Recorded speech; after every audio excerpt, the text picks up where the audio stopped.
Sí, ahí se activa. Ya.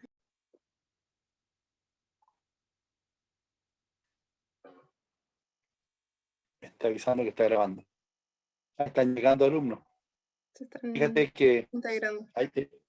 el otro día participaron más de 30 alumnos en clase. Así, un super grupo, harta gente. Sí, harta gente. Sí, igual mira cómo se están sumando. Se está sumando Beatriz, Sandra, Jennifer, Elizabeth, Nicole, Josefa, Mauricio. Están llegando harto a la clase. La cambiamos de día porque el día jueves, mañana juega Chile a esta hora. Entonces íbamos a tener la mitad de la audiencia nomás. No iban a faltar. Claro. Claro, ¿para qué nos íbamos a complicar tanto?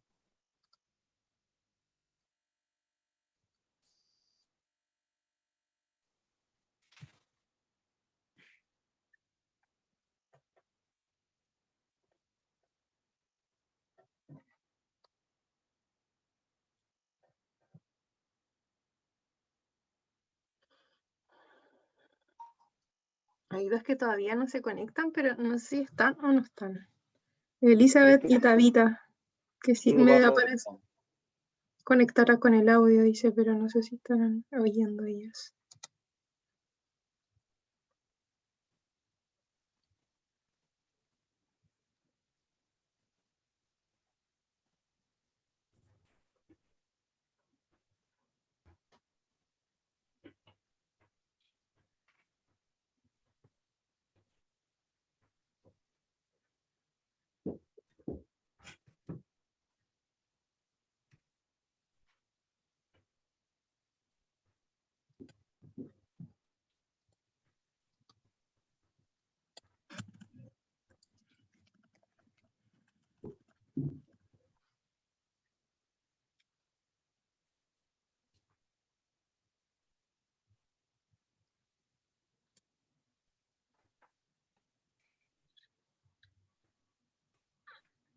Ahí se van uniendo.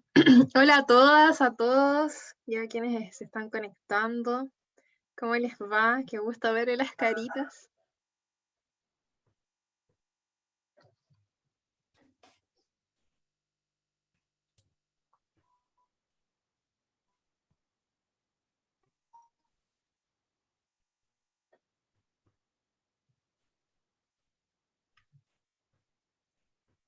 ¿Cuánto esperamos? ¿Unos 3 minutitos? Sí, ya. ¿Cuántos hay ya? Hay 10. Tenemos 3 minutos y empezamos.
¿Empecemos? Nicole, ¿Hacemos nomás? ¿sí? Ujú. Hola chiquillos, para quienes no me conocen o no me han visto o no asocian la cara con el nombre, mi nombre es Raúl San Martín, yo soy el director de la entidad ejecutora y aparte de hacer clases todos los sábados de las 9 hasta las 2 de la tarde y entregarles el material y hartas guías para que ustedes se puedan preparar, adicionalmente queremos iniciar ya la semana pasada, comenzamos con estas clases de nivelación de estudio de síntesis, de tal manera que ustedes puedan entonces recordar las cosas que ya han visto en clase, avanzar un poquito más también. Como dijo Nicole al inicio, vernos las caras, pues la verdad que da gusto encontrarnos porque por WhatsApp no es bastante impersonal y cuesta un poquito hacer la clase. Vamos a hacer clases todas las semanas, una vez a la semana. Queremos que sea los días jueves de 8 a 9. La semana pasada ya tuvimos clases, ¿cierto? Un ciclo tuvo de ciencia, otro ciclo tuvo de inglés. Hoy día tenemos historia, otro ciclo va a tener lenguaje. Y la idea es que aprovechen la clase, le pregunten harto a la profesora, la ocupen harto lo más que se pueda del tiempo y le saquemos el máximo provecho. Todas las clases, toda la semana, una clase hasta que demos la prueba. La prueba está pensada para la segunda semana de agosto, pero va a depender de la pandemia, etcétera. Así que bienvenidos, los dejo con la profesora Nicole. Nicole es profesora de historia. Ella hace clase en una de las sedes, pero acá cierto hay alumnos de las distintas sedes invitados. Así que muchas gracias, Nicole, por ayudarnos en este espacio. Ya tenemos 12 o 11 alumnos ingresados al grupo, así que bienvenidos todos y adelante, Nicole. Muchas gracias, Raúl, por la presentación. Saludarles a todas, a todos, un gusto de conocerles, encontrarnos también, ya no en esta modalidad de WhatsApp, sino ya por último para vernos las caritas un poquito y un poco intentar generar una relación más amena y que también podamos ir resolviendo las dudas que hayan podido quedar a través de la clase de los sábados por WhatsApp.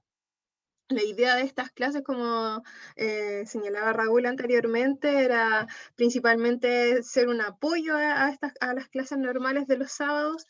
La idea es que podamos ir revisando los mismos contenidos. Ahora va a ser como una clase de síntesis de lo que ya hemos visto hasta ahora, que en realidad, bueno, hemos tenido solo 3 clases en historia, por lo menos en la sede de Penco. No sé si hay estudiantes que yo hago clases en la sede de Penco, pero no sé si aquí hay estudiantes que vienen de otras sedes, que ahí también podrían ir comunicando, a lo mejor a través del chat, para no interferir tanto en la comunicación con el micrófono. Ya, entonces vamos a ir trabajando estos 3 contenidos o que hemos visto en estas últimas 3, en las 3 clases que hemos tenido de historia. Así que eso, no sé, a ver si me pueden contar algo de ustedes, cómo se han sentido hasta ahora con la realización de las clases, sobre todo en la modalidad de WhatsApp, etcétera. Así que ahí dejo el micrófono a disposición.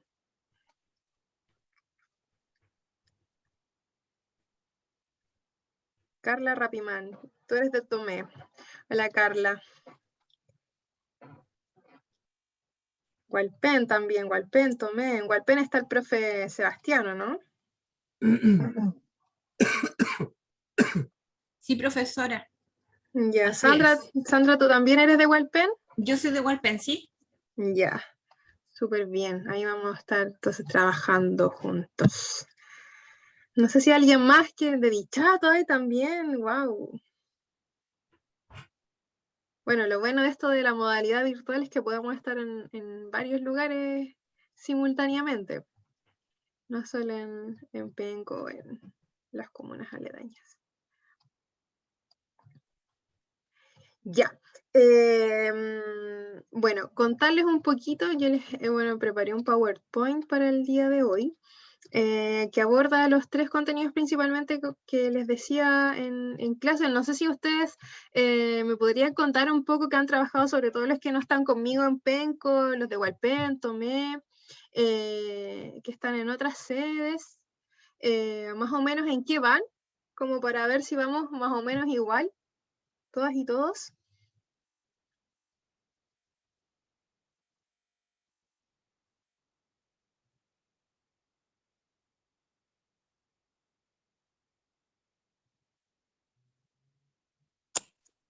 Vamos a la guía número 3, Van a la guía número 3, ya. en Penco. En Penco, ya. Usted de la mía, entonces. Sí, pues. Muy bien. Entonces hemos hecho el paleolítico y la ¿Ya? neolítico y las primeras civilizaciones. Ya. Ya, ok.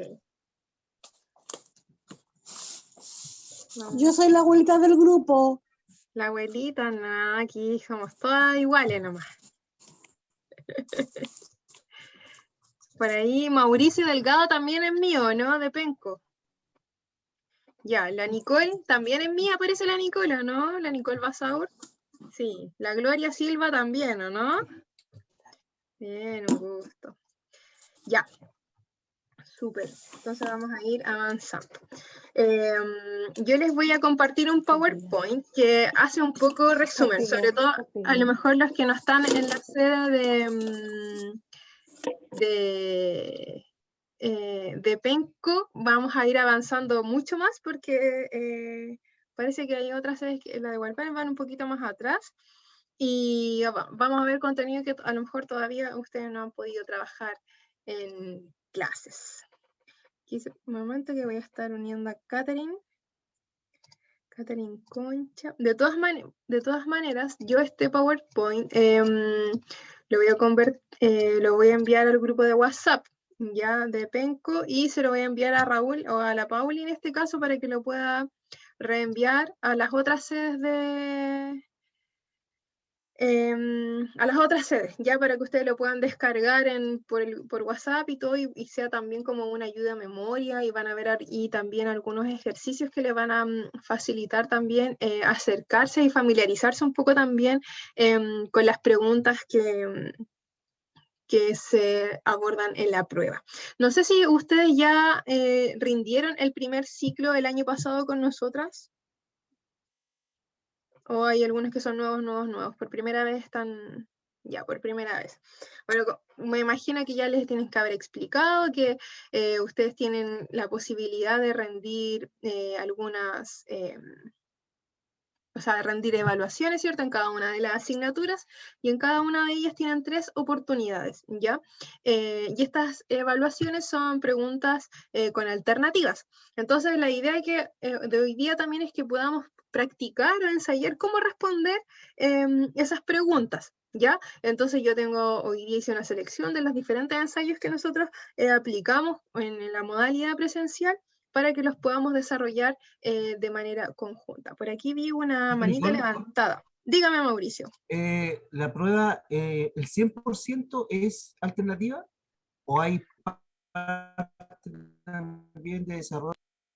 Hay una parte de desarrollo. Bueno, la prueba son en total 25 preguntas. De esas 25 deben ser unas 8 preguntas abiertas, o 7 preguntas alrededor, ya que son de escritura en el fondo, ¿ya? Así que hoy día también vamos a ensayar algunas de esas preguntas, ¿ya? Así que voy a poner compartir pantalla para que podamos... Denme un segundo.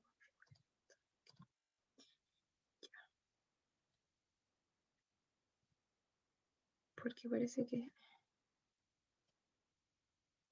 Compartir. Ya.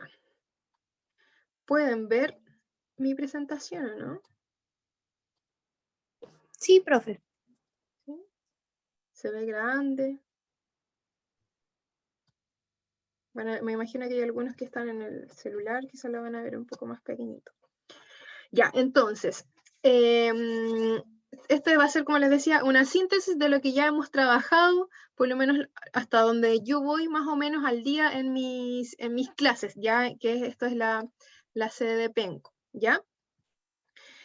Primero que todo, comenzar con una línea de tiempo. Esto es súper importante en términos metodológicos y para que nos podamos ordenar, porque obviamente en la historia suceden muchas cosas, muchos hechos continuamente, y la idea es que de estas líneas de tiempo de alguna manera nos ayudan a graficar un poco y a situarnos temporalmente para saber qué ocurrió antes, qué ocurrió después, y también entender que estos hitos, ¿cierto? O estos cambios de etapa que vamos a ir viendo no vienen de la nada, no son porque sí, ¿cierto? Sino que son a consecuencia de diversos procesos que se dan a lo largo de los años, ¿no es? Hay muy pocas cosas que suceden de un día para otro, o si suceden de un día para otro, también responden a otras cosas anteriores, ¿cierto? Entonces la historia la podemos dividir en dos grandes periodos, que uno vendría siendo la prehistoria o la paleohistoria también, y en segundo lugar, la historia. ¿Ya? En la paleohistoria, que ya estamos hablando de hace 4 millones de años atrás, también la podemos subdividir, ¿cierto? En el paleolítico, en el neolítico y en la edad de los metales. ¿Ya? En estas tres etapas vamos a ver aquí principalmente el desarrollo de la civilización y de la humanidad como tal. ¿Ya? Vamos a ver, por ejemplo, la evolución humana desde que bueno, todo esto desde la teoría científica, ¿no? Desde que estos monos, ¿ciertos? Van evolucionando con el paso del tiempo, se van adaptando a su geografía, se van adaptando a la alimentación que van teniendo, van desarrollando su cerebro poco a poco, va creciendo también, y eso hace que su cuerpo se vaya transformando y comiencen a caminar en dos patas. Ya, o sea, pasamos de estos animales que caminan en 4 patas, apoyados de piernas y brazos en el suelo, a un animal erguido. Y este animal erguido, ¿cierto? Lo vamos a conocer como el homínido. Y este homínido, ¿cierto? Va a ir evolucionando en diferentes etapas hasta convertirse en el Homo sapiens, que somos el humano, como nos vemos cada uno y cada una de nosotras. ¿Ya? Entonces todo este proceso va a ocurrir en esta etapa del paleolítico hace 4 millones de años atrás. Principalmente estos humanos, ya, ¿cierto? Se van a empezar a agrupar, al igual como lo hacen hoy día los animales, ¿cierto? Que andan en manadas, también van a andar en manadas y se van a dedicar principalmente a la caza y la recolección de frutos, ¿ya? En cuanto como a su vestimenta o sus herramientas van a ser bastante rudimentarias. Vamos a tener aquí el uso de piedras, ¿cierto? Pero la piedra bruta, no va a haber ningún trabajo específico en este material, ¿cierto? La mayoría de la alimentación se va a basar en la recolección de frutos. Cazar en un animal es bastante difícil, entonces aquí también rompemos un poco ese mito de que no, prácticamente los hombres, los primeros humanos comían solo carne. En realidad yo creo que eso es un mito, porque cazar un animal, enfrentarse a toda esa peligrosidad que significa cazar un animal, era bastante complejo. Entonces la mayoría de la alimentación de estos primeros humanos y humanas va a ser la recolección de frutos, ¿ya? Y obviamente teniendo en consideración que tampoco tienen todas las herramientas necesarias como para asesinar o cazar a un animal rápido, ¿cierto? Ana tiene aquí una pregunta, me está levantando la mano. Ay. Ay.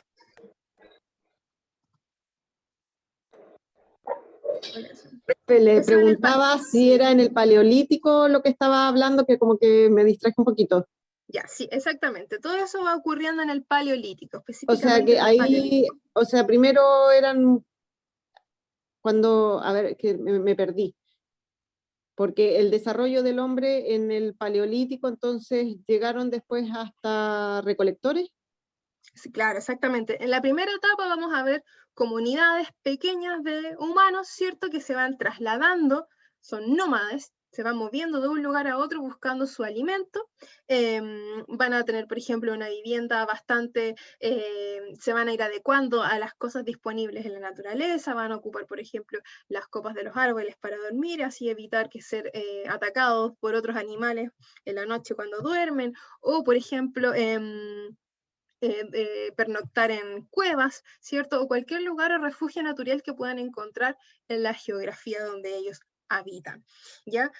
Como les decía, su alimentación es la caza y recolección, lo que los obliga a ir moviéndose continuamente. Por eso también son grupos humanos pequeños, ¿ya? Sin embargo, con el paso del tiempo, imagínense, estamos hablando de 4 millones de años atrás que comienza a desarrollarse este periodo hasta 10.000 años, o sea, avanzamos más de 3.990 y tantos años, ¿cierto? Hasta llegar a el Neolítico. Y acá vamos a tener un elemento primordial que en el fondo va a ser, pero de hecho hablamos de la revolución neolítica. ¿Por qué hablamos de la revolución neolítica? Porque va a ser en este momento en que los humanos y las humanas se dan cuenta que pueden cultivar esos alimentos, esos frutos que ellos recogían, ¿cierto? Al azar en la tierra. Ahora ellos se dan cuenta mediante la observación, mediante pasar periodos un poco más estáticos en diferentes lugares, que pueden plantar semillas. Y eso es lo que se conoce hoy día como la agricultura. Entonces, cuando hablamos de la revolución neolítica, estamos hablando del desarrollo de la agricultura, ¿cierto? Y aquí también hay un cambio en el modo de vida, porque pasamos de ser nómades a ser sedentarios. Entonces, ¿estará vinculado esta sedentarización con la aparición de la agricultura? Sí, está vinculado porque claramente les llevaba tiempo también, me imagino, esperar que salga el cultivo y hacer todo el proceso, entonces tendrían que haberse quedado. Exactamente, ¿cierto? O sea, el hecho de cuidar, tenían que cuidar esa tierra que estaban ¿cierto? Trabajando, cuidar esa semilla, observarla, entonces eso obviamente los obliga a quedarse más quietos. Por eso hablamos entonces de esta revolución neolítica, porque ya con el establecimiento en un lugar permanente, le va a permitir ya no solo cuidar su alimento, sino que empezar a cuidar animales, que también les va a permitir alimentarse. Y con ello surge la ganadería, ¿cierto? Obviamente, no como la conocemos hoy día, van a ser prácticamente ganados mucho más libres, quizás en menos proporciones, ya, pero vamos a ver que van a haber grupos humanos que se van a dedicar, unos al cultivo, otros se van a dedicar al cuidado de los animales. Entonces ya vamos a empezar poco a poco a ver una división del trabajo, ¿cierto? Porque es imposible que todos hagamos todo, ¿cierto? Entonces unos se van a ir como especializando, entre comillas, al trabajo de la agricultura, otro a la ganadería. Y esta misma sedentarización también los va a llevar a generar otras cosas, porque obviamente van a estar detenidos en un lugar, los va a llevar a construir hogares, ¿cierto? Ya no solo a dormir en cuevas, sino que construir, no sé, chozas, un lugar donde pernoctar y donde en el fondo también cubrirse de la intempestad climática, que hay un refugio que los cuide también de los peligros de la naturaleza, animales salvajes, etc. Y al mismo tiempo van a tener la capacidad de desarrollar su inteligencia. ¿Por qué? Porque ya al momento de estar mejor alimentados, donde están desarrollando la agricultura, tienen mayor acceso al alimento, al estar mejor alimentados, el cuerpo humano también se va desarrollando de mejor forma, el cerebro comienza a crecer aún más, ¿cierto? Y esto les va a permitir generar otras habilidades, como por ejemplo la alfarería. Algo tan básico como la tierra con agua, hacer una masita, ¿cierto? Que les va a permitir hacer platos, les va a permitir hacer vasijas para contener el agua, ¿cierto? Recipientes para guardar estas mismas semillas o recipientes para guardar los mismos alimentos. Entonces, toda esta creación humana de alguna forma va a estar vinculada a su sobrevivencia y al desarrollo en el fondo de la vida. Y obviamente ya con el paso del tiempo vamos a ver que esta evolución es paulatina, van a pasar 4.000 años, ¿cierto? Hasta que van a descubrir los metales. Y esto también va a estar muy vinculado al manejo del fuego, ya el descubrimiento de como el bronce, la plata, el estaño, ya que les va a permitir ahora hacer herramientas para vivir, cuchillas, lanzas, ¿cierto? Tenedores o pinzas, ¿cierto? Cosas que a ellos les van a ir dando todas las herramientas necesarias para el sostenimiento de su vida. Mauricio. Una consulta, en Dígame. el Neolítico, ¿ellos no tenían herramientas para trabajar la tierra? También van, ¿sí? ¿O era otro tipo de herramientas los que tenían ellos? van a ir desarrollando herramientas, obviamente, a través, por ejemplo, con palos, ramas de árboles, ¿cierto? Van a ir poco a poco generando sus herramientas necesarias, pero ya con la edad de los metales van a empezar a fusionar ambas cosas. Ya van a empezar por ejemplo, no sé, hacer estos como rastrillos, por ejemplo, para arar la tierra, ¿cierto? Cosas que en el fondo, ver este proceso como que cada vez se va complejizando. Entonces, a lo mejor vamos a partir con una herramienta de palo completamente, a después ver una mezcla de palo y metal. ¿Ya? Pero todo esto en una evolución muy, muy larga también a través de la experimentación, de la observación del paisaje en el cual ellos están inmersos. ¿Ya? Bueno, y obviamente cuando hablamos de herramientas, por ejemplo, podríamos decir que en el Paleolítico igual utilizaban herramientas, a pesar de que eran piedras que eran partidas, ¿cierto? Y al chocar la piedra se partía y quedaba ese filo que les permitía cortar carne, eso ya es una herramienta, ¿ya? Entonces vamos a ver que en el fondo se va a ir complejizando, se van a ir mejorando estas herramientas que los humanos van a ir utilizando. Ya, por ejemplo, ya acá en el Neolítico van a mezclar los palos con piedras, pero ya piedras talladas. O sea, ya no solo va a ser como la piedra quebrada, sino que van a darle forma a esta piedra un poco, y le van a sacar filo a esa orilla de la piedra y le va a servir como una lanza o como un cuchillo. Y ya después la de los metales van a reemplazar esa piedra derechamente por un metal, por un cuchillo, por un sable, qué sé yo. ¿Ya? Esto es a grandes rasgos este periodo de la prehistoria. Y obviamente aquí van a ir sufriendo diversos cambios muy grandes, porque en el fondo ya el hecho de estar mejor alimentados va el tener un lugar donde vivir, donde pernoctar, ¿cierto? Vamos a ver que se está desarrollando la cultura, o sea, ya no estamos deteniendo, ya no solo estamos cazando y comiendo, sino que también estamos pensando, estamos observando nuestro entorno, los cambios que ocurren, nos vamos dando cuenta que hay día y noche, ¿cierto? Que las estaciones van cambiando, que hay un momento del año que hace más frío que otro, o sea, todas estas cosas que para nosotras y nosotros nos parecen como tan normales, para ellos va a ser como un proceso de observación. Tanto así que eso va a ir ayudando a que las comunidades vayan también aumentando, ¿cierto? Porque si estamos mejores alimentados, corremos menos peligro que nos coma un animal salvaje, ¿cierto?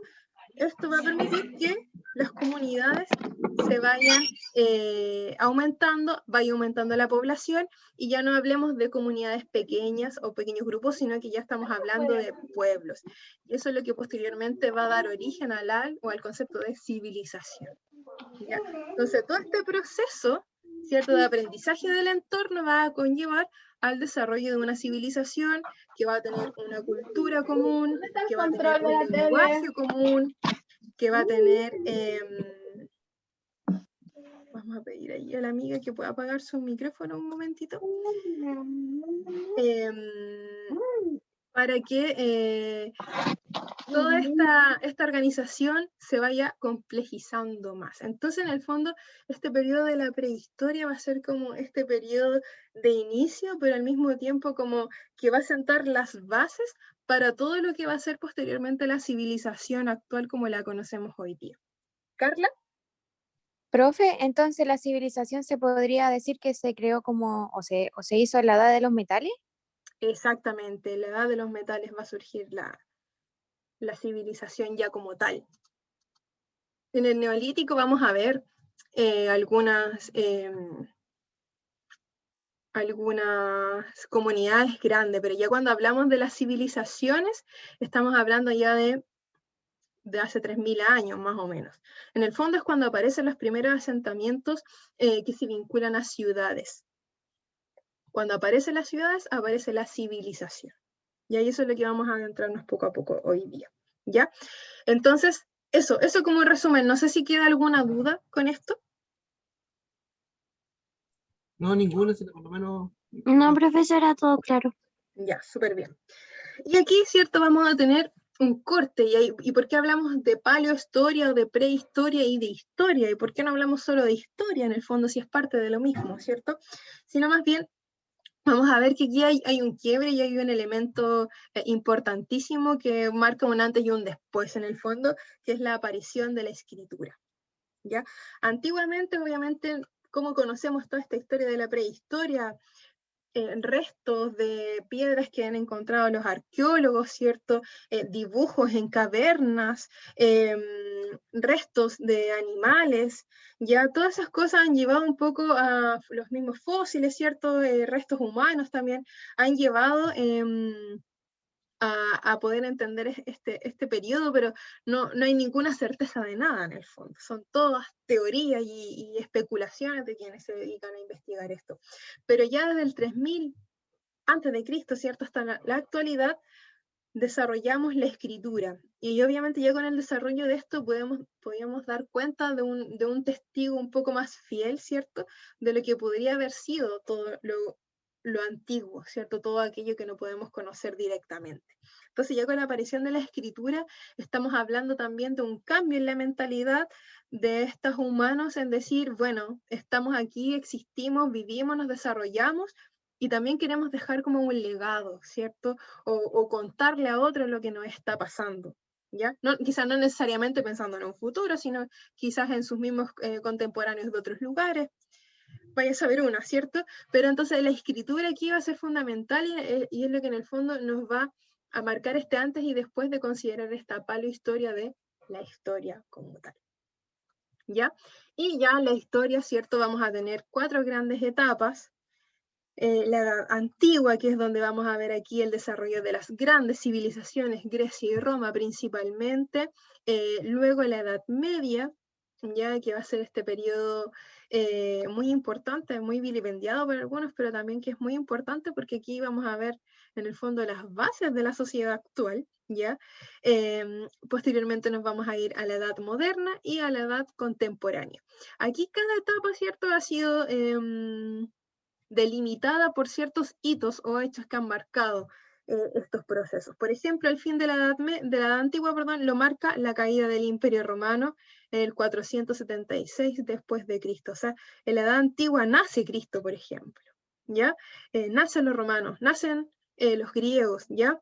Luego, en la Edad Media, vamos a ver que el hito que lo inicia es esta misma caída del Imperio Romano y culmina con el descubrimiento o la invasión al territorio americano, ¿cierto?, por parte de Europa. También se relaciona con la caída de la segunda parte o la otra parte del Imperio Romano que había quedado en pie. Luego también nos vamos a la Edad Moderna, que también tiene su hito de finalización, que es la Revolución Francesa, ¿ya? Y ya la Revolución Francesa marca el inicio de nuestra edad o etapa histórica actual, que es la edad contemporánea hasta ahora, ¿cierto? Bueno, aquí dice ahora 2010, pero ya estamos en 2021, ya pasamos esa etapa, ¿ya? Eso como para que entendamos. Entonces, por ejemplo, si en la prueba le preguntan ¿a qué etapa de la historia corresponde el descubrimiento de América? ¿Qué responderían ustedes?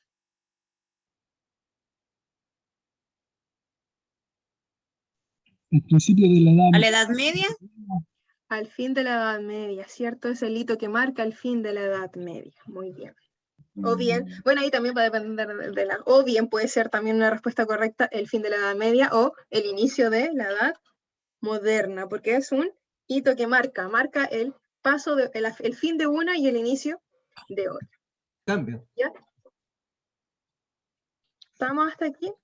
Como les decía, aquí yo me voy a ir al tiro a las primeras civilizaciones porque de alguna forma van a compartir algunas características primordiales, ¿cierto? Veníamos entonces de este paleolítico donde desarrollaron la agricultura, etcétera, pero estaban concentrados en grupos menores.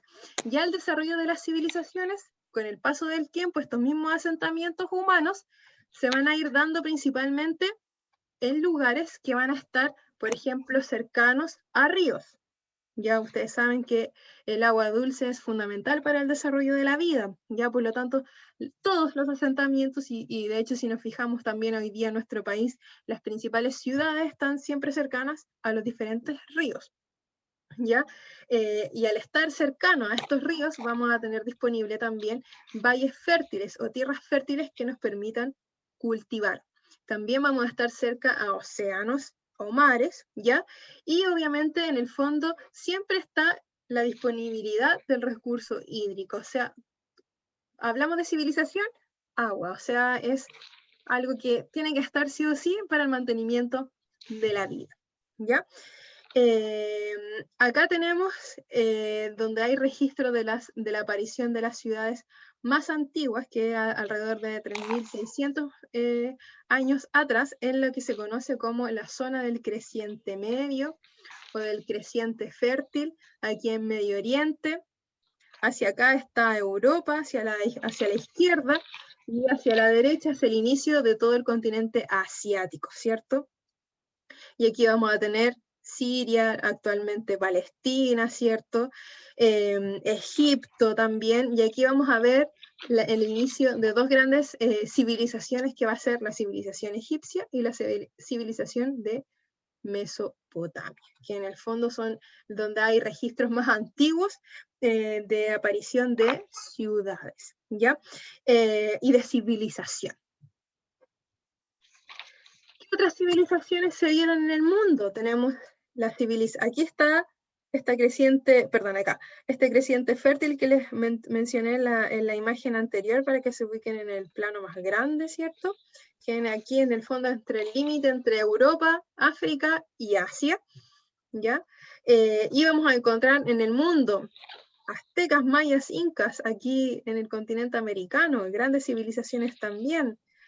Egipto, ¿cierto? India, la civilización china por acá, y posteriormente a ellas Grecia y Roma, que alcanzó todo la costa del Mediterráneo, que es el mar que está aquí.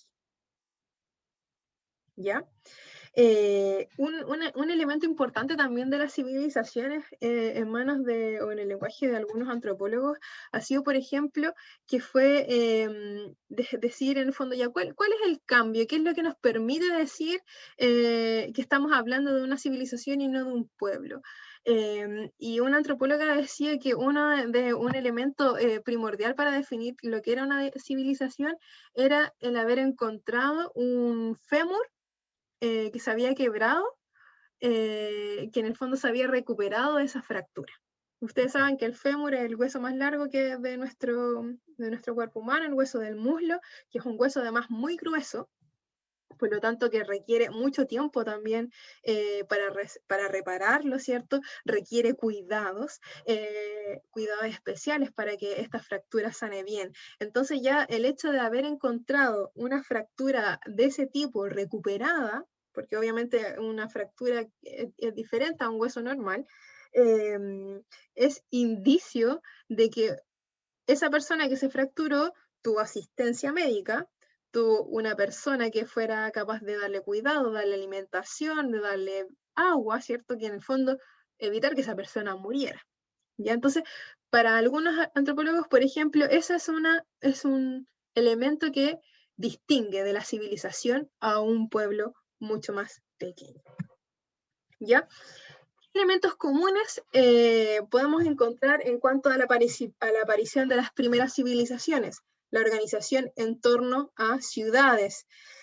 Aquí tenemos Mesopotamia, en el fondo de la primera, hace 3.600 años atrás apareció Vamos a ver aquí, por ejemplo, en esta ciudad, construcciones muy altas, ciudades amuralladas, cercanas a los ríos, ¿cierto? Aquí tenemos que bordea el río en la construcción de esta ciudad. Al mismo tiempo, vamos a ver que van a ser lugares donde van a construir acueductos.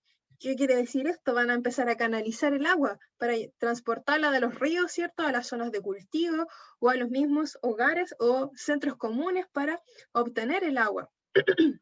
Acá, por ejemplo, en la imagen, vemos hacia acá los campos de cultivos, ¿cierto?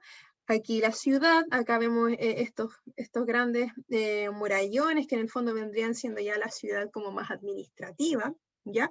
Y hacia acá, hacia abajo de la imagen, vemos las viviendas. Entonces vemos ya una organización del territorio. Ya no solo los levantamos por aquí y por allá, sino que está pensado, ¿cierto? Al centro tenemos los edificios públicos, los edificios que en el fondo son comunes para la sociedad. Hacia la periferia vamos a tener las viviendas y una tierra especialmente destinada también para el desarrollo de los alimentos. Entonces, ¿qué característica común va a tener las ciudades, cierto? Gran cantidad de población y por lo mismo una diversificación del trabajo. No todo el mundo puede hacer todo, por lo tanto van a haber personas que se van a dedicar a la tierra, otros se van a dedicar a la artesanía, al trabajo con los metales, etcétera, etcétera, ¿cierto? Vamos a ver que estas ciudades incluyen campos para la obtención de materias primas, para la obtención del alimento y al mismo tiempo el desarrollo del comercio. ¿Por qué creen ustedes que aparecerá el comercio?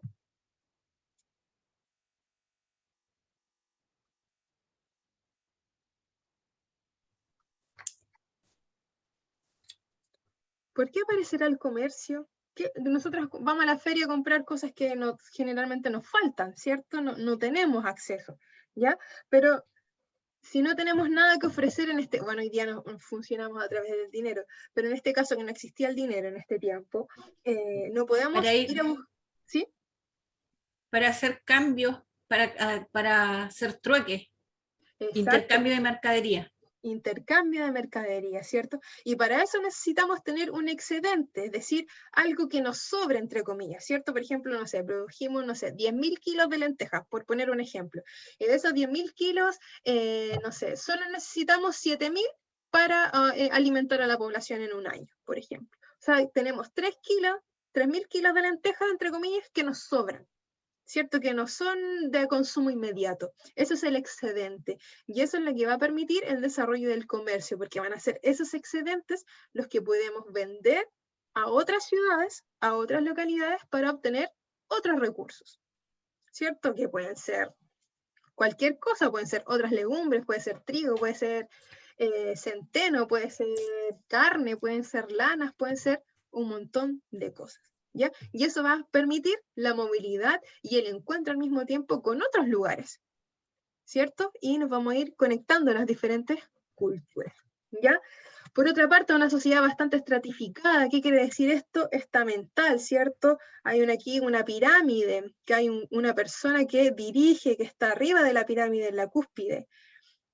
Como les decía, la diversificación del trabajo, el hecho de que personas se dedicaran a la agricultura, que se dedicaran a la ganadería, que se dedicaran a la artesanía, también va a ser en el fondo el fundamento de la división de esta sociedad, ¿ya? Porque obviamente va a haber no todos van a poder dirigir, y ¿quién va a dirigir? La persona que se imponga a través del poder o de la fuerza sobre el resto, ¿cierto? Va a haber un grupo dirigente que generalmente se van a vincular a este rey o a este emperador, ¿cierto?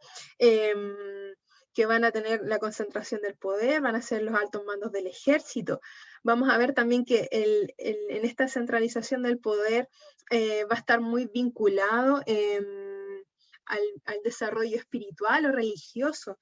Por tanto, las personas que tienen el poder o que dirigen también van a ser líderes religiosos, ¿ya? Entonces aquí la religión y la política va a estar muy mezclada, ¿ya? Por otra parte, vamos a encontrar las personas libres, ¿cierto? Que van a ser campesinos, ganaderos, mercaderes, las que hacen el trabajo pesado, ¿cierto? Y un grupo no menor y que va a ser muy importante, que es la esclavización, ¿ya? ¿Y por qué yo hablo de esclavización y no de esclavos? Porque en realidad la esclavización es el proceso de sometimiento. Nadie nace esclavo porque sí, sino porque hay otro que domina y te obliga a ser esclavo, ¿cierto? Entonces, cuando hablamos de la esclavización, es súper importante porque a partir de este trabajo, que obviamente no es pagado, ¿cierto? Sino que es un trabajo explotado, es donde se cimienta la riqueza, por ejemplo. Si no hay esclavos a los que no les tengamos que pagar por su trabajo, no existirían personas ricas que se queden con el fruto de ese trabajo, ¿ya? Y es algo que se va a arrastrar, pero hasta hoy día, yo creo, ¿cierto? Que hay personas que trabajamos más de lo que, nuestro trabajo no es acorde al salario que recibimos, ¿cierto? Entonces, todas estas cosas van a ir generando esta sociedad que va a ser bastante estratificada, y obviamente no solo van a tener diferente acceso económico, sino que también el poder que van a tener en la sociedad va a ser completamente diferente. O sea, no es lo mismo ser un esclavo que no tienes ninguna injerencia en nada, o sea, como que eres cualquier cosa, de hecho eres un objeto prácticamente, a el rey o el emperador, que tienes todo el poder de decisión, que tienes todo el poder de opinión y que puedes generar riquezas, conquistar otro territorio, incluso si se te ocurre, ¿ya? Y al mismo tiempo eso les va a dar un prestigio social, vas a ser reconocido por otro como alguien importante, ¿cierto? No es lo mismo ser un sacerdote, un mando del ejército, a ser un esclavo, a ser un campesino. Entonces aquí ya vamos viendo las distinciones de clases, aquí aparece lo que se conoce actualmente como la sociedad de clases, ¿cierto? Hay unos que tienen más, que tienen menos, que son más importantes que otros, otros que realizan más trabajo que otros y que sostienen en el fondo este proceso.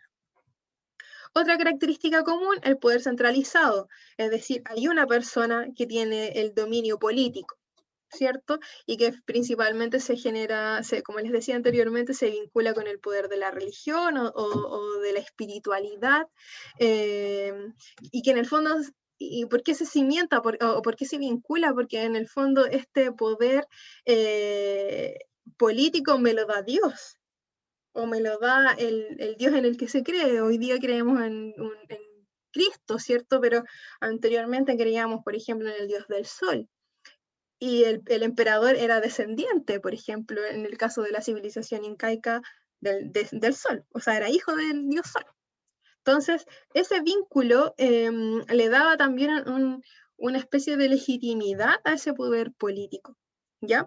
¿Qué función además tenía este poder centralizado? Va a ser exigir tributos o el pago de impuestos, ¿ya? Que podían ser tanto en productos, cosas, bienes, alimentos, qué sé yo, o servicios, trabajo doméstico, trabajo de servicio de cuidados, en lo que fuera, ¿cierto? Y otra facultad también importante de este poder político centralizado va a ser la aplicación de normas a los habitantes de la ciudad y los campos, o sea, aplicar una legislación que obviamente no va a estar escrita como hoy día, ¿cierto? Aquí todavía no aparece la escritura, pero que va a ser en el fondo una legislación hablada, una norma, y que no va a haber ningún documento que diga los límites de esa legislación, ¿cierto? Entonces va a ser muy al corazón y a la buena del emperador nomás, ¿cierto?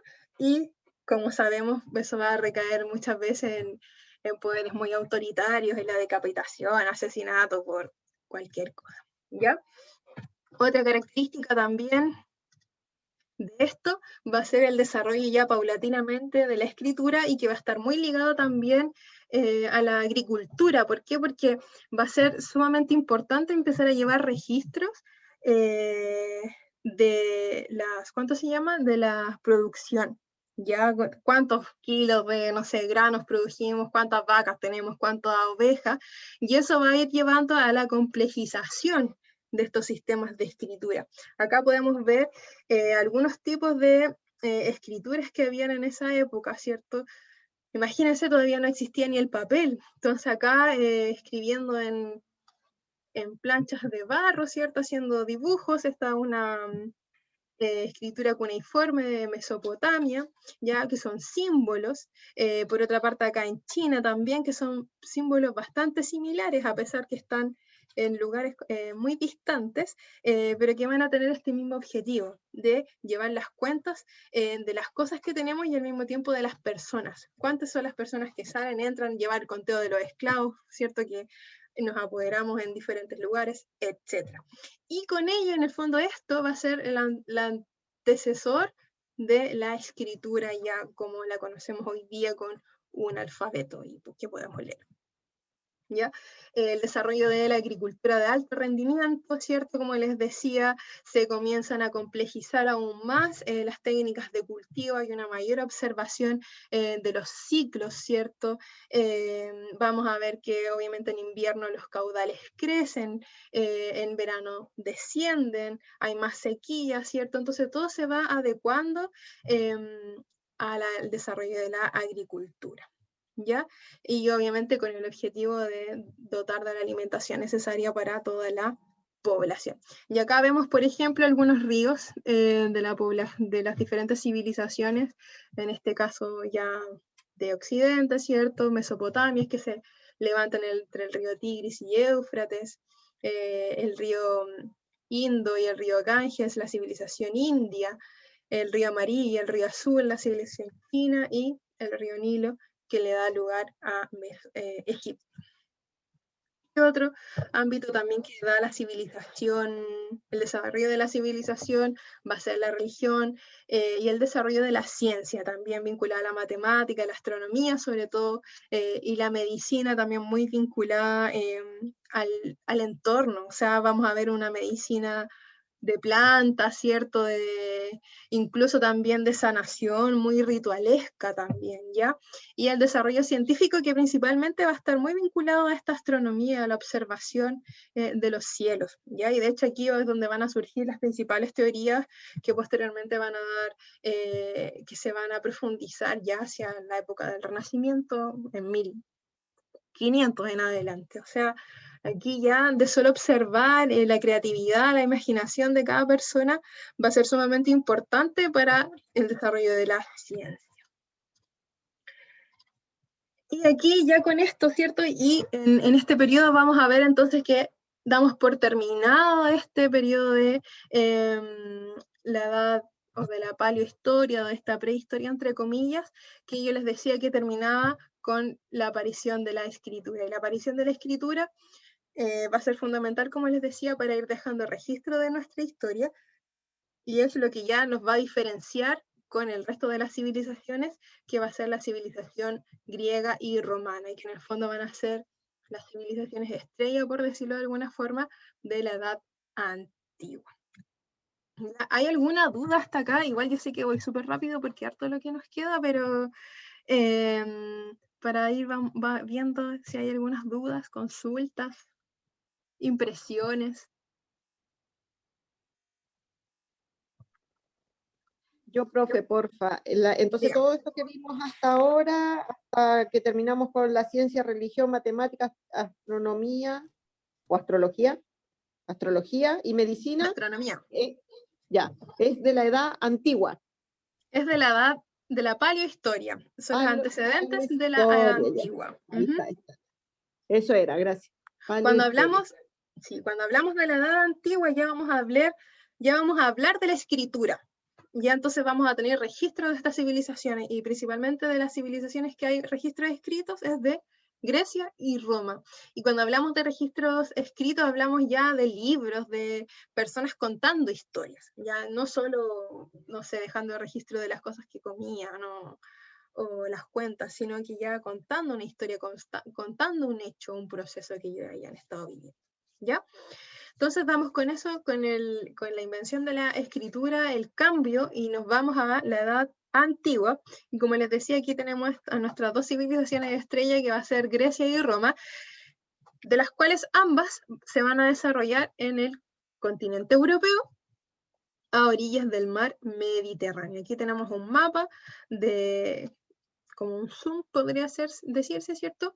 De Europa, mar Mediterráneo aquí, y vamos a tener la civilización griega que se va a desarrollar aquí en la península balcánica, y la civilización romana que se va a iniciar aquí en la península itálica, pero que va a ser tan poderosa que se va a expandir en toda la costa del Mediterráneo, abarcando Europa, abarcando África, ¿cierto? Aquí hacia abajo tenemos Egipto, que era esta civilización que les mostraba, y hacia acá tenemos Asia, que por aquí ya está Mesopotamia, lo que habíamos visto de Mesopotamia hacia este lugar. O sea, vamos a ver la presencia de 3 continentes de los romanos: Europa, norte de África y la entradita aquí de Asia.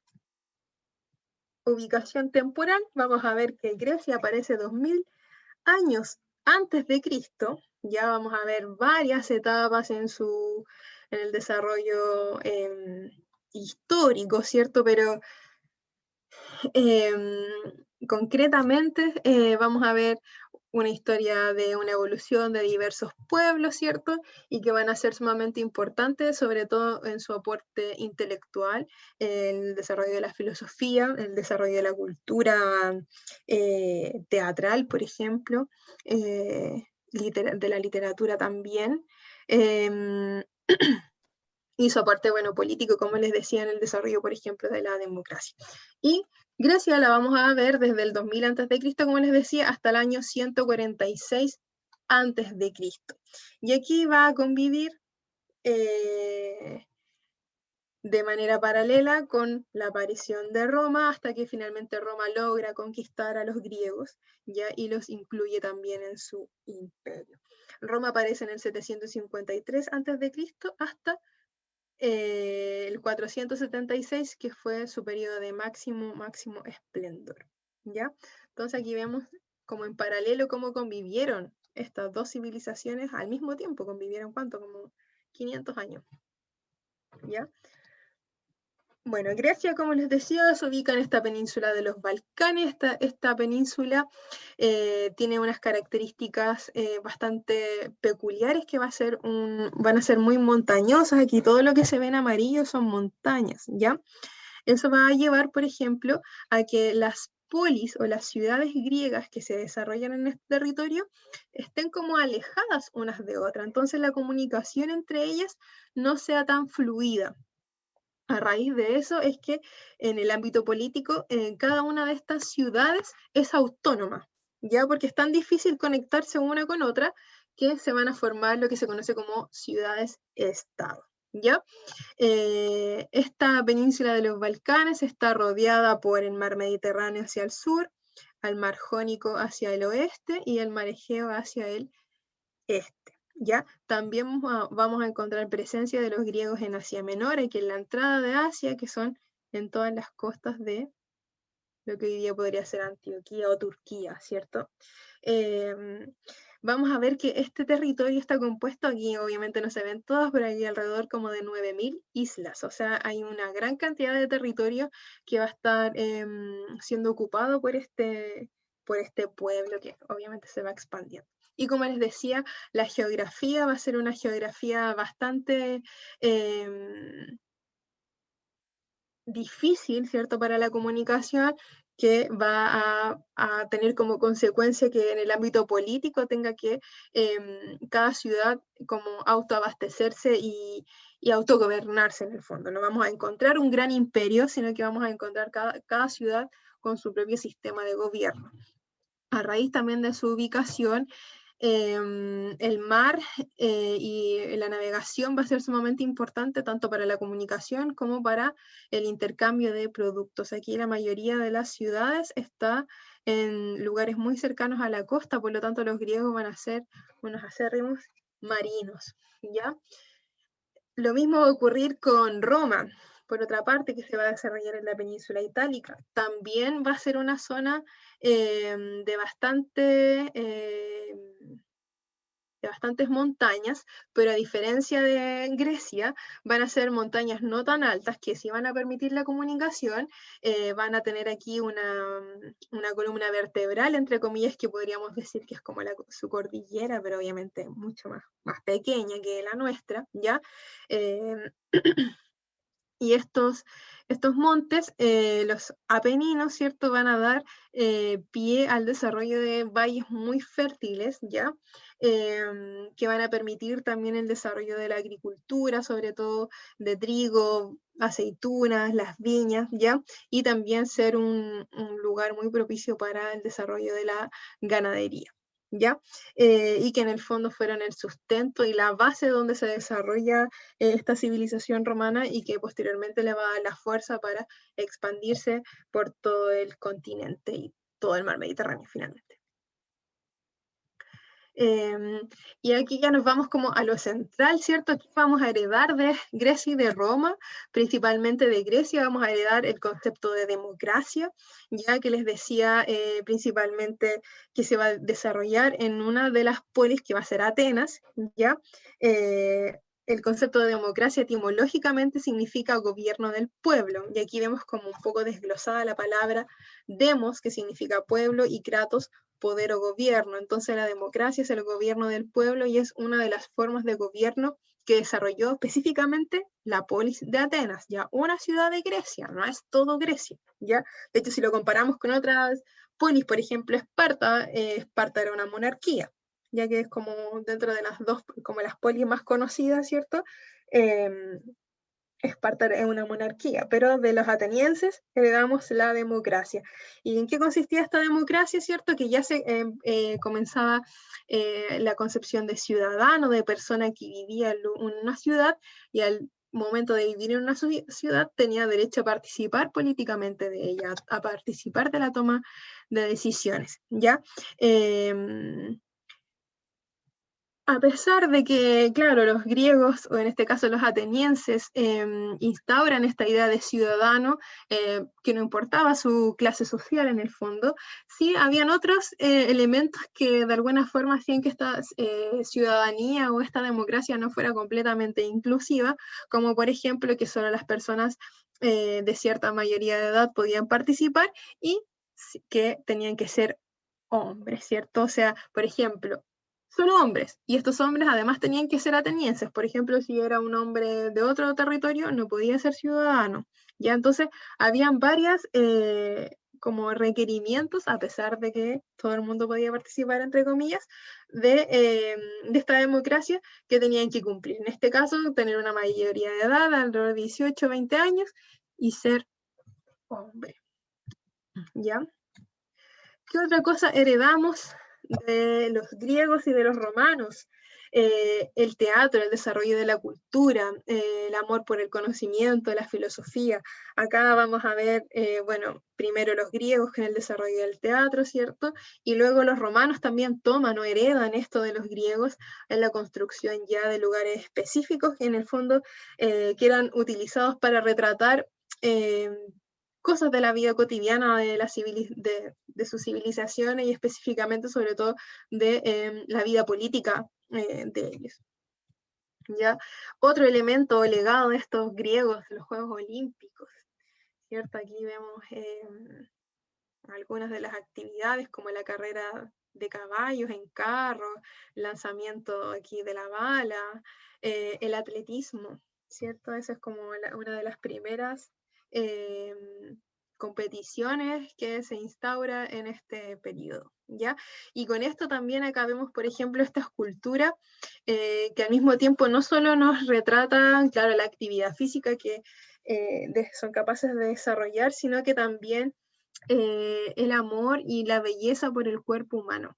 Ya como vemos acá, por ejemplo, el desarrollo muscular y como que están todos los músculos muy bien detallados, cuerpos muy esbeltos. Entonces también hay, en términos más filosóficos, podemos encontrar también ideales de belleza y de amor por el cuerpo humano que tienen que ver con el desarrollo de todas sus habilidades y todas sus capacidades, ¿ya? Y que obviamente se ven luego plasmados en todas estas competiciones, ¿ya? Y también destacar, por ejemplo, que las mujeres no podían participar tampoco de estas competencias. ¿Qué otra cosa hemos heredado, por ejemplo, en este caso ya de los romanos? El latín, ¿cierto? La base de nuestro lenguaje, base del español, del portugués, del francés, del italiano, ¿ya? Y estas lenguas posteriormente van a ser sumamente importantes porque al mismo tiempo los romanos no solo nos van a heredar el lenguaje, sino que también hacia el final del imperio la religión católica o el cristianismo, ya que va a ser también base para para la sociedad y la comunicación en general. El derecho romano, y aquí ya es sumamente importante porque obviamente se vincula con la aparición de la escritura y la consolidación de la escritura, que va a ser en el fondo el resultado del primer cuerpo legal conocido y estructurado, que son la ley de las 12 tablas. Las 12 tablas son esas tablas que aparecen aquí, ¿cierto? En esta foto, que en el fondo son las leyes escritas, y que en el fondo es lo que pasa a conocerse como el derecho consuetudinario. El derecho consuetudinario son como esas normas que todo el mundo sabe que están bien, pero que en ningún lugar dice, no sé, pues como que no hay ninguna ley que te obliga a saludar cuando tú llegues a un lugar, ¿cierto? Pero uno o una lo hace porque es educado y porque no conoce a la otra persona, ¿cierto? Son parte de estas normas de convivencia, ¿cierto? Eso podría ser como una norma consuetudinaria. ¿Qué hacen estos romanos? Comienzan a escribir estas leyes. Ya, entonces por eso aquí ya hablamos del derecho romano. Pasan de este derecho consuetudinario, de ser como algo conocido por todos, a ser un derecho que está escrito y que es público, que es de libre acceso. Por eso es que lo escriben en estas 12 tablas y estas 12 tablas después son expuestas ¿cuánto se llama? En la plaza pública para que sean de conocimiento y acceso a todas las personas, ¿ya?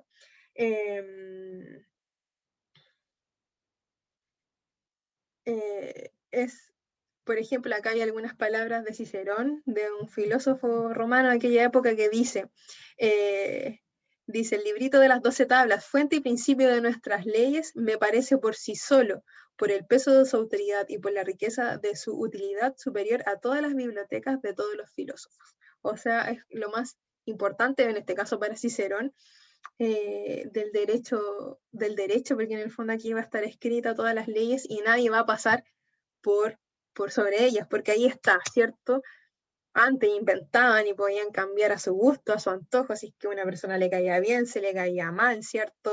Si es que tenían algún tipo de acuerdo, o sea, habían varias cosas que en el fondo hacían que la ley no fuera pareja, ¿cierto? En el fondo aquí, ¿qué hace? Que esta ley intenta ser un poco más igualitaria para todas las personas.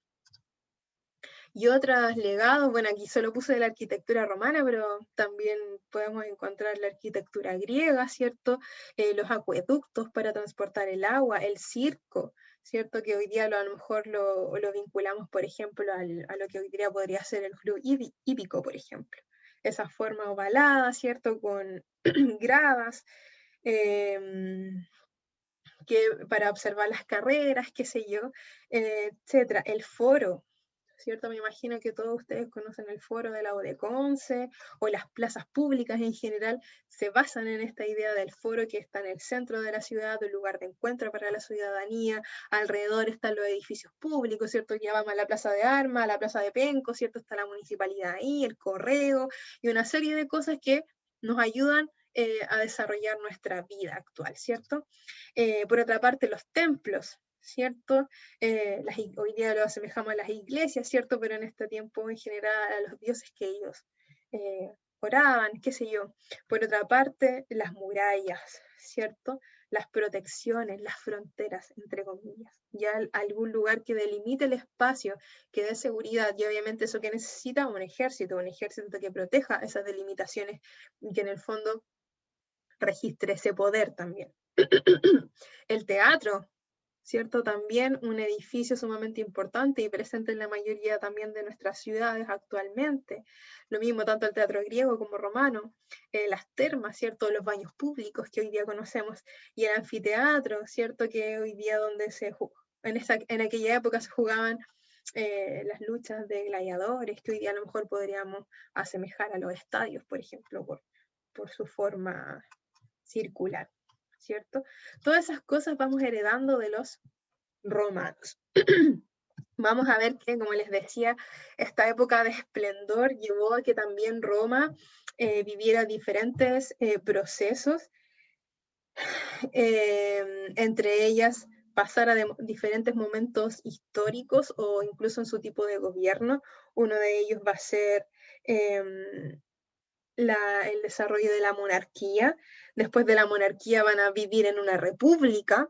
Ya la república también va a ser un legado de Roma, ya, o sea, cambiar desde este gobierno monárquico concentrado en un rey a dividir el poder, ya en magistraturas que le van a permitir desarrollar el Senado, desarrollar estas mismas leyes, en general, en el fondo, construir una institucionalidad con diferentes funcionarios que tuvieran una labor de servicio público, ¿cierto? Aquí vamos a empezar a ver a los ediles, que hoy día lo asemejamos a los alcaldes, ¿cierto? Van a aparecer los senadores, van a aparecer los sensores, pero la misma función que tiene el censo hoy día, saber dónde vive, qué tiene la población, cuántas personas viven en una familia, ¿cierto? Porque en el fondo, con esa información podemos establecer políticas públicas, ¿cierto? Todas esas cosas aparecen también en Roma y van a ser y en la República. Entonces, cuando, por ejemplo, si nos preguntan hoy día, ¿qué cosas hemos heredado políticamente en Chile de griegos y romanos? La democracia, la república, las instituciones como las municipales, ¿cierto? Las municipalidades, perdón, los senadores, diputados, todas estas instituciones que tienen el objetivo de brindar un servicio público, ¿ya? Y en este periodo de la República en Roma, donde se está desarrollando todo este aparataje político, institucional, se está dando mayor fuerza, paralelamente también el pueblo romano ha ido agarrando mucha fuerza, mucho poder y se ha ido expandiendo. O sea, ya no solo está en Italia, sino que ha ido expandiéndose a través de toda la costa del Mediterráneo, ¿ya? Y va a llegar en un momento en que este territorio va a ser tan grande que ya este sistema político republicano no les va a servir, ¿ya? Porque era tan grande el territorio que debían gobernar y tan diverso al mismo tiempo, porque imagínense, vamos a tener personas que viven en África con una cultura completamente diferente, personas que viven en Asia con otra cultura, todo su cuento, personas que viven en Europa también, un cuento totalmente diferente, que ya la República no les va a servir. Y allí van a instalar o van a llamar a este nuevo territorio el Imperio Romano. Y aquí, ¿qué hacen? Todo ese poder que había sido dividido en varios cargos, ¿cierto? Vuelve a concentrarse en una persona y en este caso en la figura del emperador. Y aquí vemos los grandes imperios, el imperio de César, ¿cierto? Y todas las películas que en general podemos ver de Roma están inspiradas en este periodo, ¿ya? Y va a llegar un momento en Roma que va a ser tan grande su territorio, que también va a ser muy difícil gobernarlo y mantenerlo controlado, porque obviamente no todos los pueblos que son conquistados van a estar contentos con la conquista de Roma, y va a llevar un poco al desequilibrio interno. Y a eso también se suma una serie de oleadas invasoras o no invasoras, pero de pueblos que están moviéndose fuera de estas fronteras del imperio, que poco a poco van a empezar a entrar y a vincularse con estos romanos, lo que va a provocar finalmente su caída hacia el año 476. ¿Ya? En el 476 entonces cae el Imperio Romano, una parte de él, porque antes de que caiga este imperio, para evitar que caiga, Teodosio, uno de sus últimos emperadores, decide dividir este imperio en dos. Entonces aquí voy a volver a un mapa para mostrarles un poco. Tenemos, por ejemplo, que aquí toda esta orilla del imperio del Mediterráneo era el Imperio Romano. ¿Qué hace? Ay, perdón. ¿Qué hace este? Ay, ¿dónde tengo mis herramientas? Aquí, anotar. ¿Qué hace este emperador? Divide el imperio en dos y hace una raya. Ay, no puedo rayar aquí. Lo divide en dos. Entonces tenemos el Imperio Romano de Occidente y el Imperio Romano de Oriente. Ay, me queda súper feo escrito, pero de Oriente, ¿ya?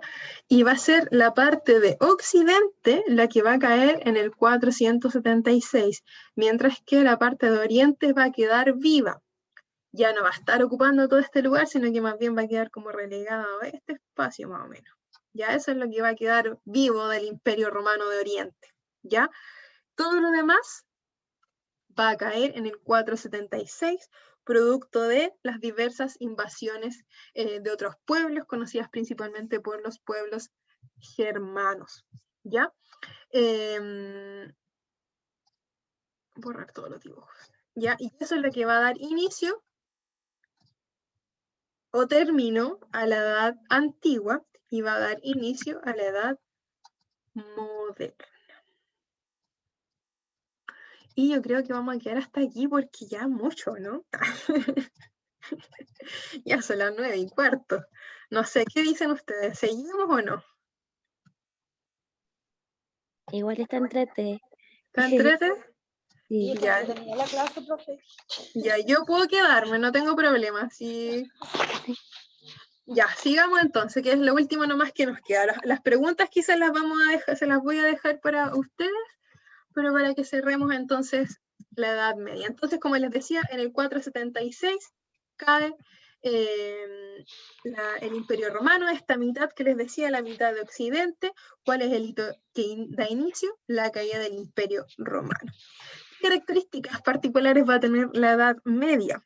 En general, va a ser un encuentro, un momento propicio de encuentro de diferentes culturas, creencias, sentires. ¿Por qué? Porque van a llegar oleadas de personas de diversos lugares. Vamos a ver personas que van a tener toda la herencia greco-romana, es decir, de Grecia y Roma. Vamos a tener la herencia germana, que van a ser estos pueblos invasores, entre comillas, ¿ya?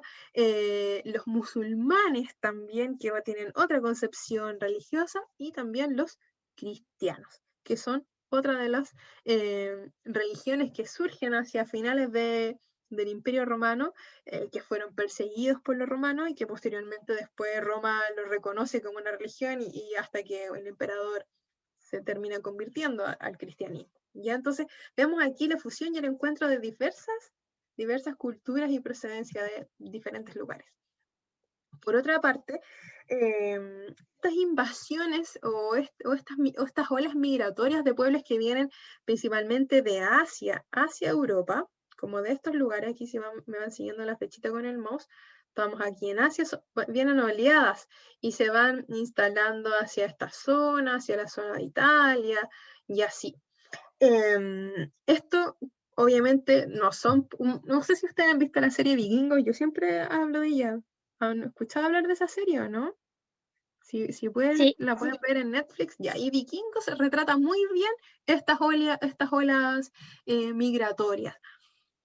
¿Por qué? Porque en el fondo ellos también van buscando lugares, buscan conocer tierras, buscan proveerse de alimentos, qué sé yo, y van generando también encuentros, y muchos de esos encuentros con la población son bastante violentos, saquean, etc. Entonces, obviamente genera mucho temor en la población. ¿Qué ocurre? Entonces, la población hasta ese momento, durante el Imperio Romano, había vivido prácticamente su vida bajo la ley del Mediterráneo. El Mediterráneo va a ser sumamente importante para estas civilizaciones, sobre todo para Grecia y Roma, porque va a ser fuente de intercambio cultural, comercial, ¿cierto? Van a llegar productos de Italia, de África, Asia, para todos lados, ¿cierto? Va a ser un canal de comunicación. Sin embargo, con estas olas migratorias de los germanos principalmente, el eje de la civilización ya no se va a desarrollar aquí en el mar, el Mediterráneo, en el fondo como que le dan la espalda al Mediterráneo, y se centran en el corazón de Europa. ¿Ya? O sea, nos vamos al corazón del continente, ya no estamos aquí tanto en la costa es peligrosa, en la costa llegan los invasores, ¿cierto? Entonces nos vamos al interior, nos vamos hacia los bosques, ¿ya? Y eso va a implicar el desarrollo de una nueva forma de sociedad que va a estar vinculada a el desarrollo de los feudos, ¿ya? ¿Y qué va a ocurrir? Aquí vamos a ver algunos sobrevivientes romanos, sobre todo de la nobleza, ¿ya? Que se van a ir escapando de acá del Mediterráneo, se van a internar hacia el continente y como son nobles, ¿cierto? Tienen conocimientos de ejército, tienen poder, tienen dinero. Entonces la gente que es más vulnerable se va como a cobijar en estos nobles. Y se van a crear relaciones de dependencia y de fidelidad unos con otros, ¿ya? Lo que va a desarrollarse con lo que se conoce como el feudalismo. Este feudalismo que va a ser un sistema político, económico, social, que se va a fundar en la tierra, ¿cierto? Pero que va a desarrollar una sociedad con elementos de fidelidad y de protección. Es decir, estas personas, entre comillas, más débiles, le van a dar el poder sobre su vida, ¿cierto? Le van a brindar su trabajo a este señor o a este noble, y este noble a cambio les va a ofrecer la protección. ¿La protección de qué? La protección de estas invasiones, y al mismo tiempo vamos a ver que esta sociedad es una sociedad bastante supersticiosa, entonces no solo le teme a los invasores, sino que también le teme a las almas perdidas, a los espíritus, al diablo, a Satanás, a las malas energías, ¿ya? Entonces, estos siervos, estos campesinos, le van a brindar su trabajo a cambio de que este noble o este señor los proteja como contraparte, ¿ya?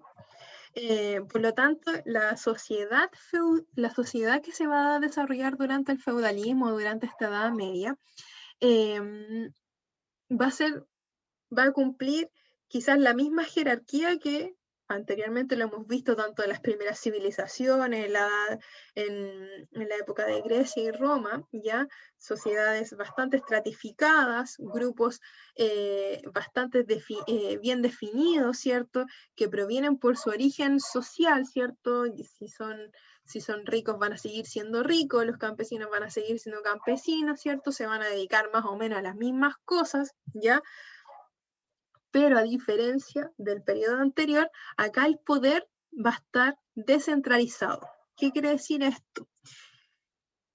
Que en Roma había solo una autoridad política que era el emperador, ¿cierto? Y ese único emperador era el dueño y amo de todo el territorio, ¿cierto? Prácticamente de todo el mar Mediterráneo y sus costas. En el periodo del feudalismo, esa figura del emperador y esa concentración del poder en una persona ya no va a existir, sino que vamos a tener diversos poderes, ¿ya? Diversos señores, en el fondo va a ser este poder, pero más chiquitito, en territorios disgregados unos con otros, ¿ya? ¿Quién va a tener el máximo poder? El señor feudal o este noble, ¿cierto? También vamos a encontrar en algunos lugares algunos reyes, ¿ya? Y que principalmente van a ser herederos de esta cultura romana, ¿ya? De estos nobles romanos. Y en las primeras capas vamos a tener al clero, que en el fondo son los sacerdotes, y a los nobles, ¿ya?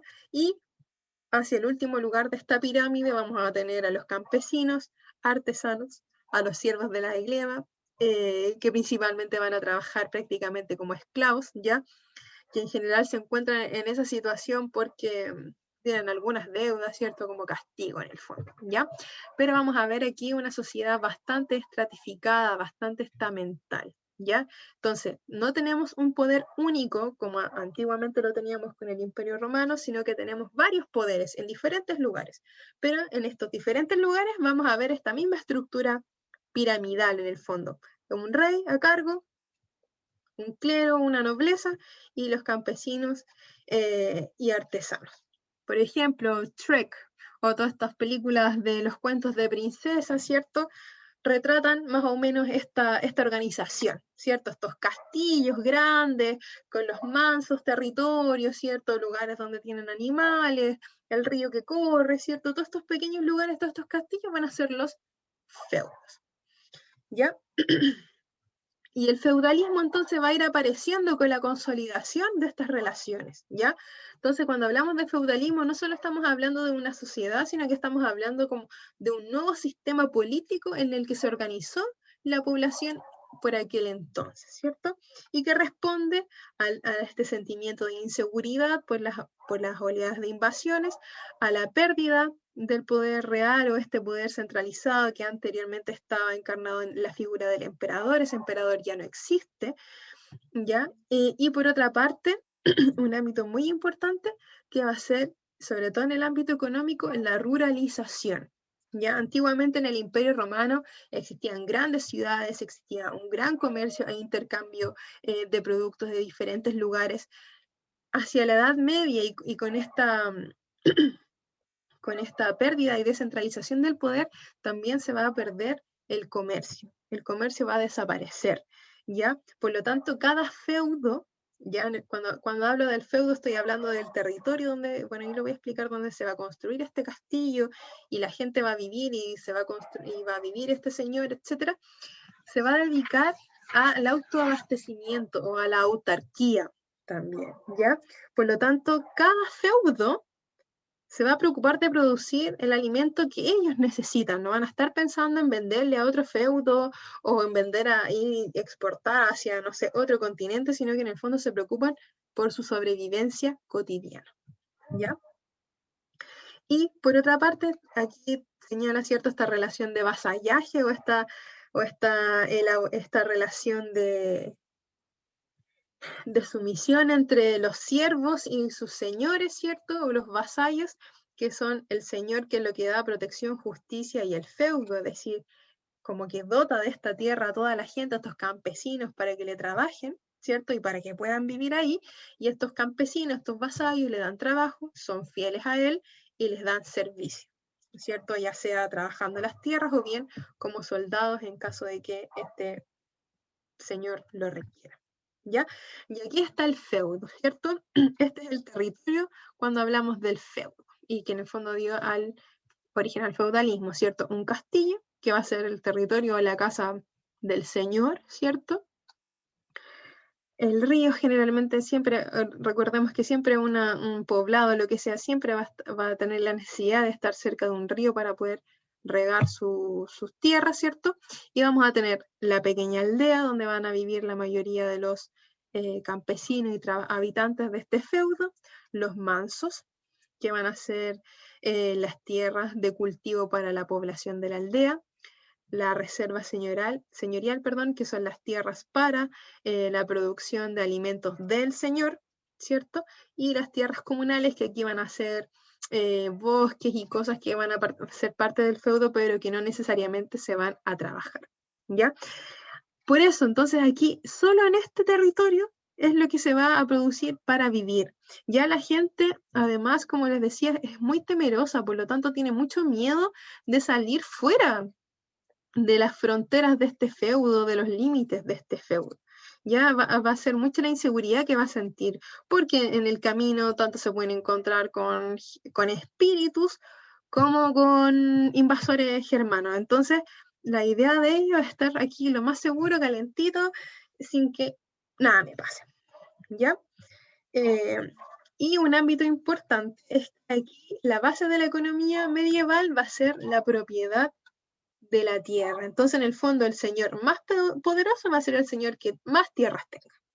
A diferencia de antes, ¿cierto? Que el Imperio Romano basaba su poder ya no solo en la posesión, sino que basaba su poder en el poderío militar, ¿cierto? En todas las tierras que podía conquistar, en cuántos esclavos podía comprar, o sea, era un poderío mucho más grande.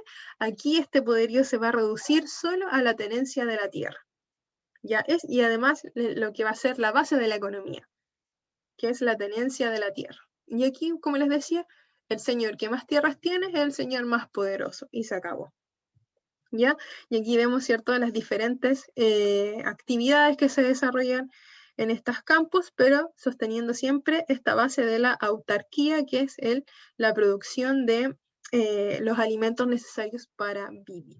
¿Ya? Y esto además también se relaciona con periodos climáticos y geográficos en aquel periodo en Europa, que van a ser muy catastróficos para los cultivos, las heladas, la aparición de pestes en los cultivos. Entonces la producción agrícola tampoco va a ser tan grande, lo que va a llevar a que tampoco la población como que le esté sobrando la comida, sino que es bastante precaria la alimentación que van a tener en este periodo.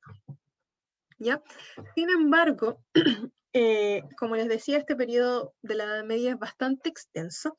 Vamos a ver, claro, que todo esto yo que les estoy contando es como la primera parte de la Edad Media, que principalmente la vamos a ver hasta el siglo X u XI después de Cristo.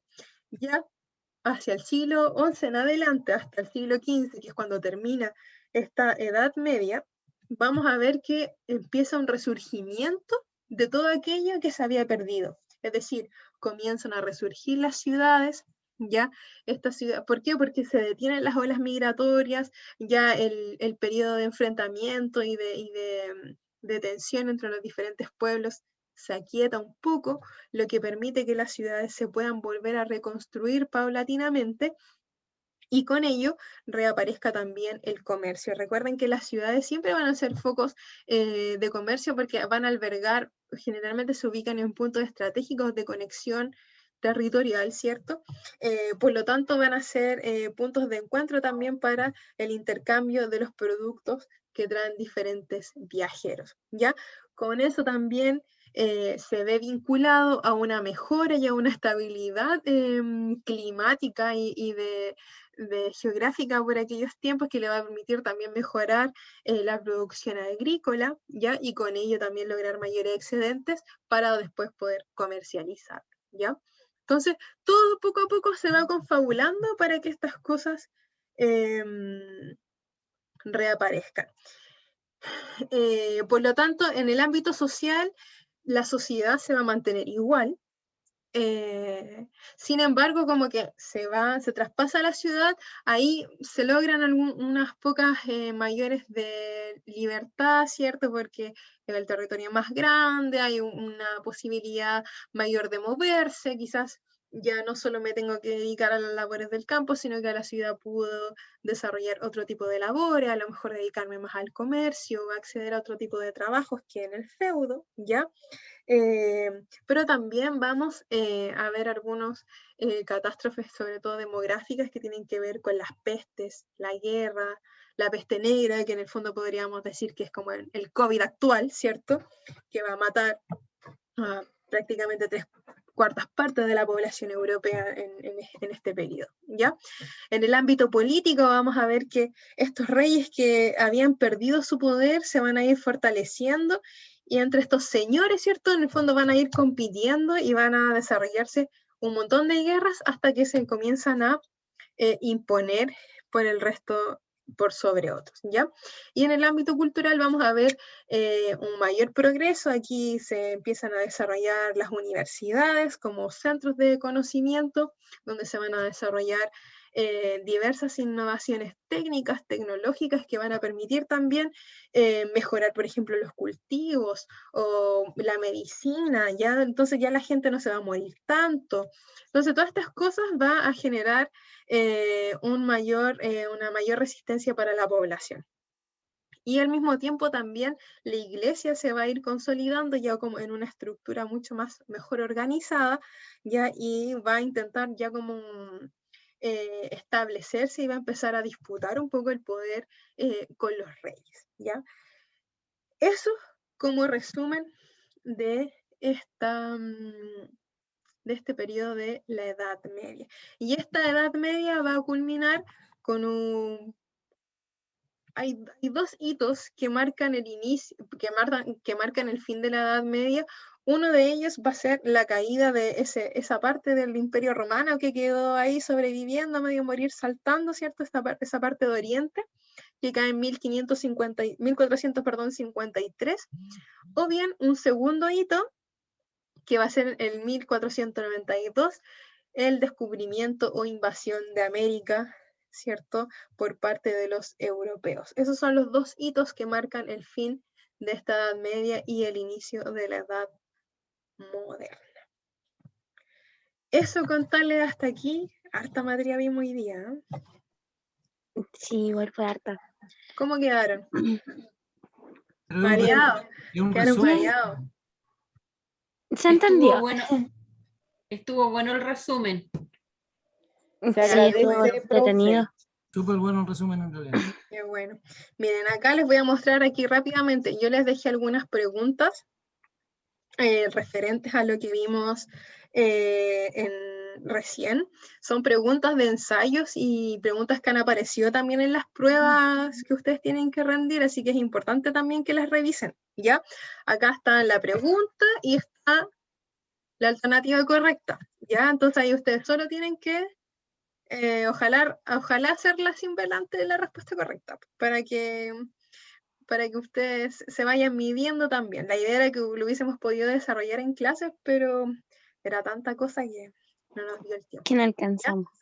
Pero de todas maneras yo se los voy a enviar. Cuéntame. ¿Eso va a quedar dónde para responderlo? Yo se los voy a enviar. Grabado? Bueno, aquí va a quedar la grabación. lo que decía, estaba hablando con Pauli recién, que querían subir estas clases a YouTube. ¿Ya? Entonces ahí Ya. después les van a mandar el link. Esta misma clase que acabamos de tener va a estar disponible en YouTube, ¿ya?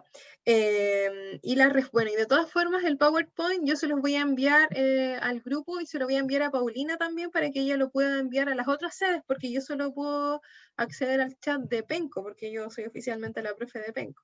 Pero ella se los puede después reenviar ¿a cuánto se llama? Al grupo que Tomé, correspondemos.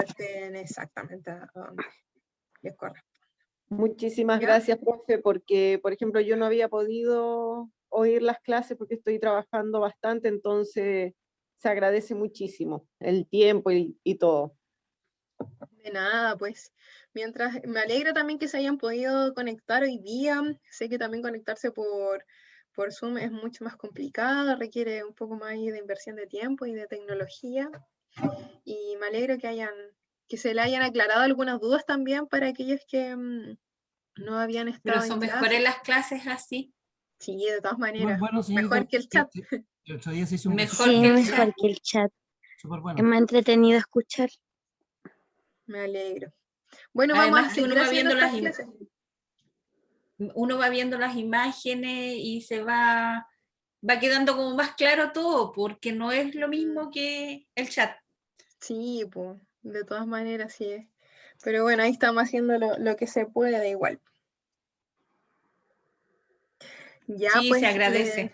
les dejo hasta acá. Bueno, y cualquier cosa también me escriben o le pueden preguntar directamente a sus profes de historia si tienen alguna duda. Yo sé que los chicos son bastante preocupados también, así que pueden ir avanzando con ellos, po. Muchas gracias, profe. Ya, Gracias, así que profe. Chao. Gracias. voy a dejar de Muchas compartir. gracias. Chao, que estén muy bien, un gusto de conocerles. Chao. Igual, buenas Gracias. noches. Que tengan una buena Que esté semana. bien. Chao, chao. Igual. Señorita, Chao. Chao. Chao, chao. Gracias a ustedes también por su participación. Sí. gracias. Chao. Nos vemos próximamente.